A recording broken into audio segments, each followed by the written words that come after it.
새해가 다가오면 여러분들 마음은 더 분주해집니다. 이번 해는 좀 나아질까? 돈 걱정은 끝날까? 건강은 버텨줄까 생각합니다. 특히 60이 넘으면 새해라는 말이 기대보다 부담으로 다가옵니다. 열심히 살아왔는데 왜 남은 시간은 더 불안한지 스스로 묻게 됩니다. 부처님은 행복과 불행은 밖이 아니라 마음에서 나온다고 하셨습니다. 삶의 방향은 마음이 먼저라는 뜻입니다. 그래서 2026년 새해에 꼭 해봐야 할 이것은 바꾸는 것이 아니라 멈춰서 돌아보는 일입니다. 무엇을 더 가질지보다 무엇을 쥐고 놓지 못하는지 살피는 시간입니다. 이 과정은 느리고 불편하지만 인생의 흐름을 바꾸는 힘이 있습니다. 조급함을 내려놓는 순간 뜻밖의 기회가 들어오는 이유도 여기에 있습니다. 여러분들 삶이 자꾸 막히는 것 같다면 혹시 마음이 너무 앞서 있었는지 돌아보셔야 합니다. 오늘은 부처님 말씀과 철학자들의 명언을 바탕으로 새해에 꼭 해야 할 이것에 대해 이야기해 보겠습니다. 새해에 꼭 해야 할 한 가지 마음 내려놓기. 첫째는 욕심을 줄이는 습관입니다. 새해가 되면 더 많이 가져야 한다는 생각이 앞서기 쉽습니다. 그러나 불교에서는 욕심이 커질수록 마음의 평안이 사라진다고 봅니다. 왜냐하면 욕심은 끝이 없고 채워지지 않기 때문입니다. 부처님께서는 적게 원하는 사람은 이미 부자와 같습니다라고 전하셨습니다. 이 말은 가진 것이 적어도 마음이 넉넉하면 이미 충분하다는 뜻입니다. 이 말씀을 살펴보면 욕심을 줄이는 순간 마음의 무게가 가벼워지는 것을 느낄 수 있습니다. 옛날에는 필요한 만큼만 가지고 살았습니다. 그래서 서로 돕고 나누는 일이 자연스러웠죠. 여러분도 새해를 맞아 꼭 필요한 것만 남겨두고 마음속 욕심을 하나 내려놓아 보시겠습니까? 둘째는 비교를 멈추는 것입니다. 우리는 늘 남과 자신을 비교하며 스스로를 괴롭힙니다. 비교는 마음을 좁게 만들고 만족을 빼앗아 가기 때문입니다. 부처님 말씀 중에 자신의 길을 걷는 이는 흔들리지 않습니다라는 가르침이 있습니다. 이 말은 남의 속도와 방향의 마음을 빼앗기지 말라는 뜻입니다. 비교를 내려놓으면 삶의 리듬이 다시 자신에게 돌아옵니다. 아침 산책을 하며 천천히 걷다 보면 남보다 늦다는 생각이 사라지죠. 그때 비로소 몸과 마음이 하나로 맞춰지는 것을 느낄 수 있습니다. 새해에는 비교 대신 자신의 호흡을 바라보는 연습을 해보시기 바랍니다. 셋째는 과거에 대한 집착을 놓는 일입니다. 지나간 일은 이미 흘러갔습니다. 그런데도 우리는 그 장면을 계속 붙잡고 마음속에서 반복합니다. 왜냐하면 미련과 후회가 마음을 놓아주지 않기 때문입니다. 부처님께서는 이미 지나간 것은 잡을 수 없습니다라고 하셨습니다. 이 말씀은 지금 이 순간만이 우리가 손댈 수 있는 자리라는 뜻입니다. 과거를 놓는다는 것은 기억을 지우는 것이 아니라 집착을 내려놓는 일입니다. 무릎과 허리가 아픈 날이면 예전의 건강을 떠올리며 한숨이 나오죠. 그러나 오늘의 몸을 돌보는 것이 가장 지혜로운 선택입니다.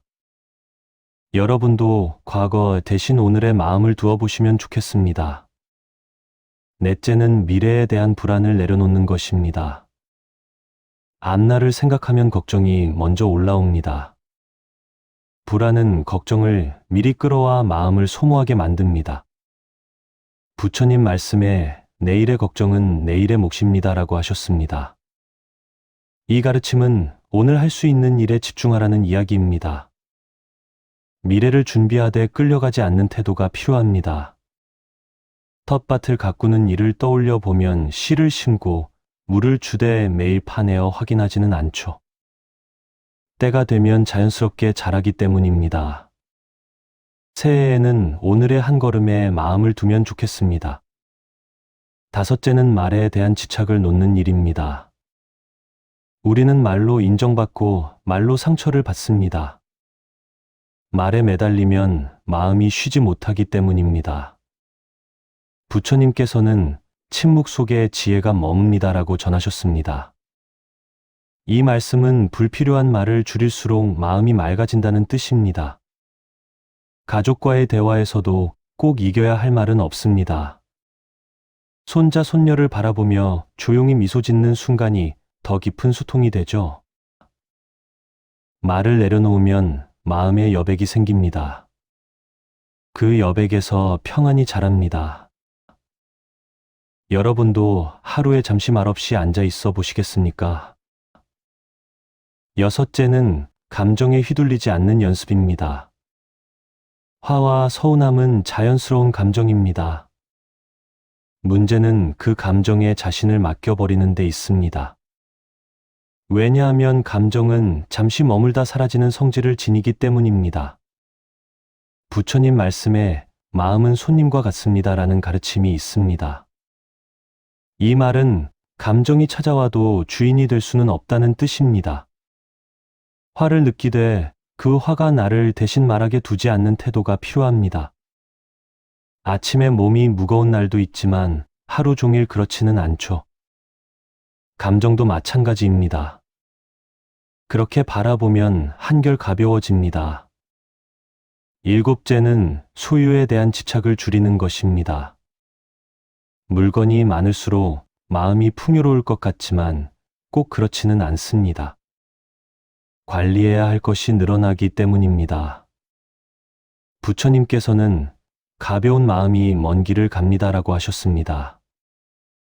이 말씀은 짐이 적을수록 삶이 편안하다는 뜻입니다.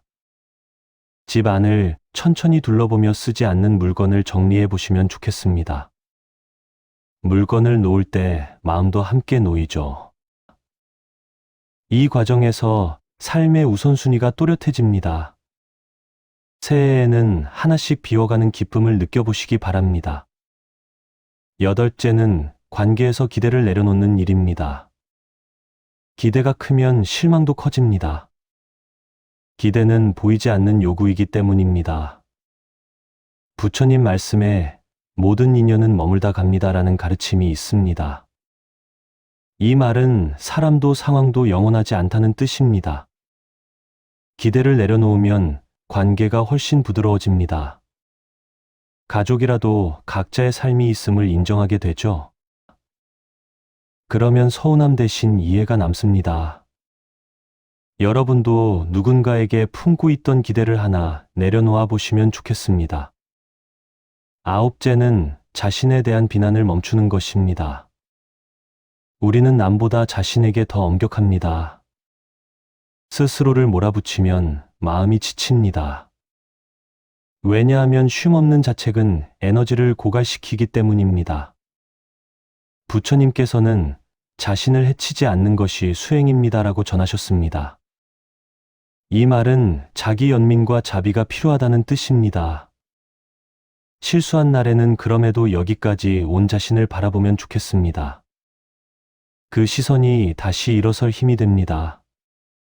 그렇게 마음을 대하면 삶이 부드러워집니다. 열째는 모든 순간을 당연하게 여기지 않는 태도입니다.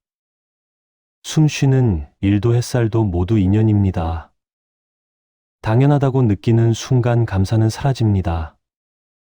부처님 말씀에 지금 이 순간이 기적입니다라는 뜻이 담겨 있습니다. 이 가르침은 평범함 속에 귀함이 있다는 이야기입니다. 아침에 눈을 뜨고 몸을 일으키는 일만으로도 충분한 선물입니다. 이 마음을 잊지 않으면 삶이 늘 새해처럼 느껴집니다. 그래서 마음을 내려놓는 연습이 필요합니다. 그것이 복을 부르는 가장 확실한 길입니다. 새해에는 무엇을 더할지보다 무엇을 내려놓을지를 먼저 살펴보면 좋겠습니다. 마음이 가벼워질수록 삶의 흐름은 막힘없이 이어집니다. 그 흐름 속에서 여러분의 한 해가 자연스럽게 풀려가기를 바랍니다. 그 다음은 마음 알아차리기입니다. 마음을 알아차리는 일은 삶의 방향을 바로 세우는 핵심입니다. 우리가 괴로움에서 벗어나지 못하는 가장 큰 이유는 자기 마음이 어떻게 움직이는지 모르기 때문입니다. 첫째는 생각이 일어나는 순간을 놓치지 않는 일입니다. 하루를 살다 보면 수많은 생각이 쉼없이 올라옵니다. 우리는 그 생각을 의심하지 않고 곧바로 믿어버립니다. 그래서 생각이 곧 나 자신이 됩니다. 왜냐하면 생각을 알아차리지 못하면 생각에 끌려가게 되기 때문입니다. 부처님께서는 마음은 흘러가는 강물과 같다고 말씀하셨습니다. 이 말은 한 생각도 같은 자리에 머물지 않는다는 뜻입니다. 아침에 일어나 걱정이 먼저 떠오를 때가 있습니다. 그 걱정을 따라가면 하루의 기운이 무거워집니다. 그러나 걱정하는 생각이 올라왔구나 하고 바라보면 상황이 달라집니다. 생각을 밀어내려 하지 않아도 됩니다. 옳고 그름을 판단하지 않아도 됩니다.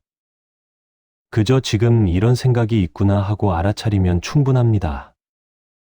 그 순간 생각과 나 사이에 틈이 생깁니다.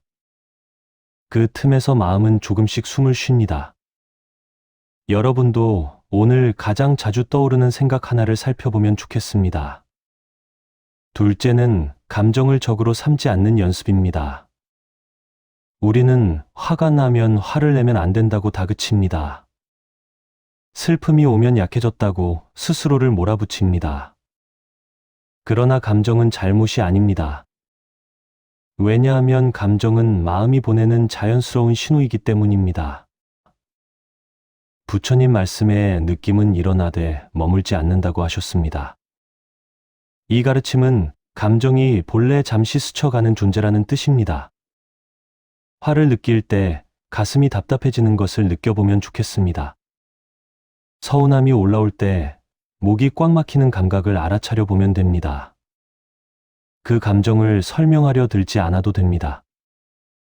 누구 때문인지 따지지 않아도 됩니다. 지금 화가 있구나 하고 바라보는 것만으로도 충분합니다. 감정을 억누를수록 오래 남습니다.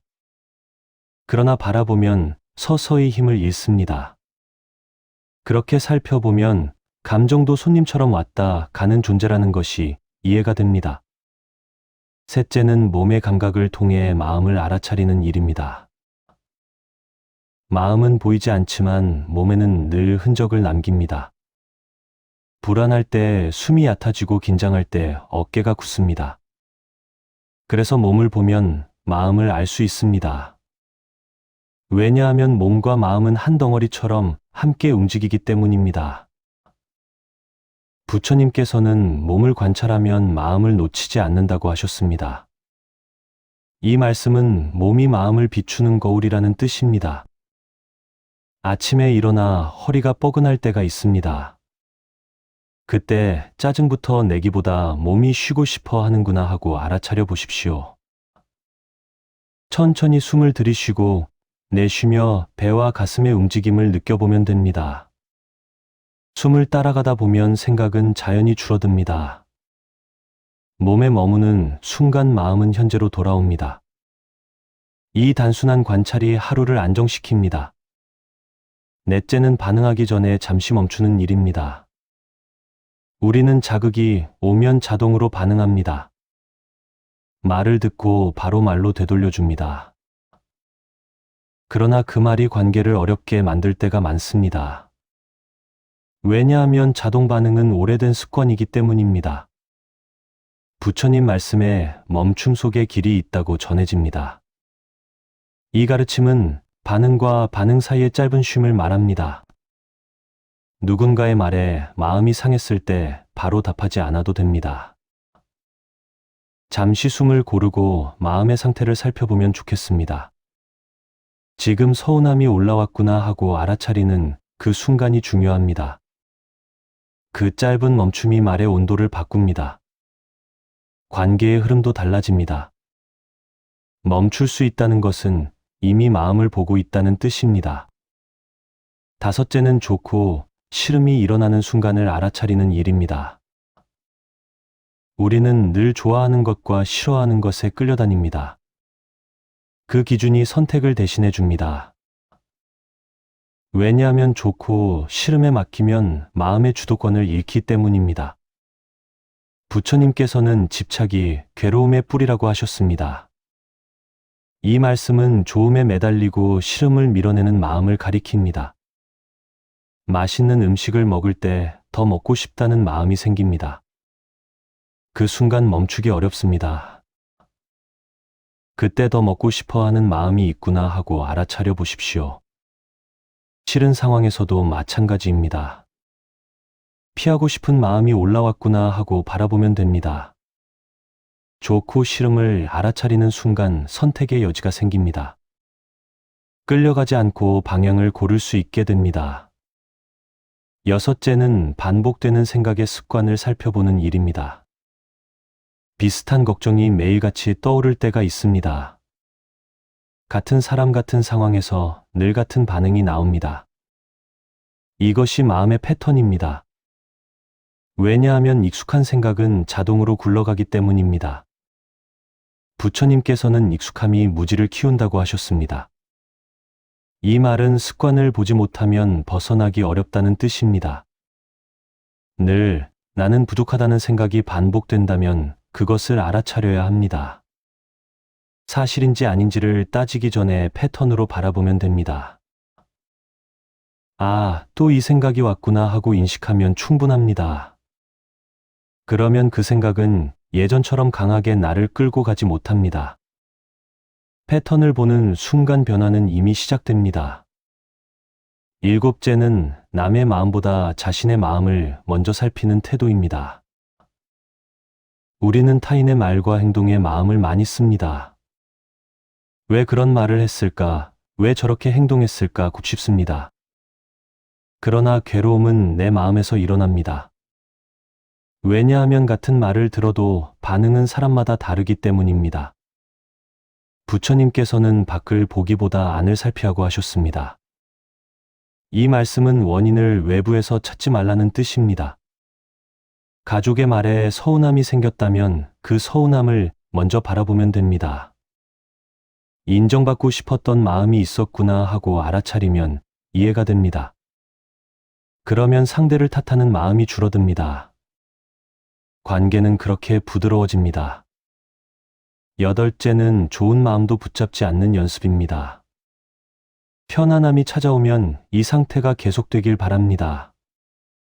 그러나 그것 또한 지착이 됩니다. 왜냐하면 모든 상태는 변하기 때문입니다. 부처님 말씀에 머무름 또한 괴로움이 된다고 하셨습니다. 이 가르침은 좋은 상태조차 흘려보내야 한다는 뜻입니다. 명상 중에 고요함이 찾아올 수 있습니다. 그 고요함을 붙잡으려는 순간 생각은 다시 소란해집니다. 편안함이 왔구나 하고 알아차리고 보내주면 됩니다. 좋은 마음도 손님처럼 대하면 됩니다. 그럴 때 마음은 더 넓어집니다. 아홉째는 알아차림을 일상으로 이어가는 일입니다. 특별한 시간에만 마음을 보면 오래가기 어렵습니다. 삶 속에서 자연스럽게 이어가야 합니다. 왜냐하면 일상 자체가 수행의 자리이기 때문입니다. 부처님께서는 걷는 줄 알면 걷는 수행이라고 하셨습니다. 이 말은 모든 행동이 알아차림의 대상이라는 뜻입니다. 아침에 이를 닦으며 손의 움직임을 느껴보십시오. 밥을 먹을 때 씹는 감각을 살펴보면 좋겠습니다. 아침 산책을 하며 발바닥이 땅에 닿는 느낌을 느껴보십시오. 이렇게 작은 순간들이 쌓입니다. 그 쌓임이 마음의 힘이 됩니다. 열째는 잘하려는 마음마저 알아차리는 태도입니다. 마음을 잘 보지 못했다고 자신을 탓하기 쉽습니다. 집중이 흐트러지면 실망하기도 합니다. 그러나 그것 또한 하나의 마음입니다. 왜냐하면 부족하다고 느끼는 마음도 알아차림의 대상이기 때문입니다. 부처님께서는 있는 그대로 보는 것이 지혜라고 하셨습니다. 이 말씀은 잘하려는 욕심을 내려놓으라는 뜻입니다. 오늘은 마음이 산만하구나 하고 인정하면 충분합니다. 그 순간 이미 마음은 비추어지고 있습니다. 완벽하지 않아도 괜찮다는 태도가 마음을 편안하게 합니다. 첫 번째 공통점은 마음을 알아차릴수록 괴로움이 커지지 않는다는 점입니다. 두 번째 공통점은 알아차리는 그 순간부터 자유가 시작된다는 점입니다. 마음을 알아차리는 일은 특별하지 않습니다. 지금 이 순간의 마음을 놓치지 않는 데서 시작됩니다. 그 길 위에서 여러분의 하루가 조금씩 가벼워지기를 바랍니다.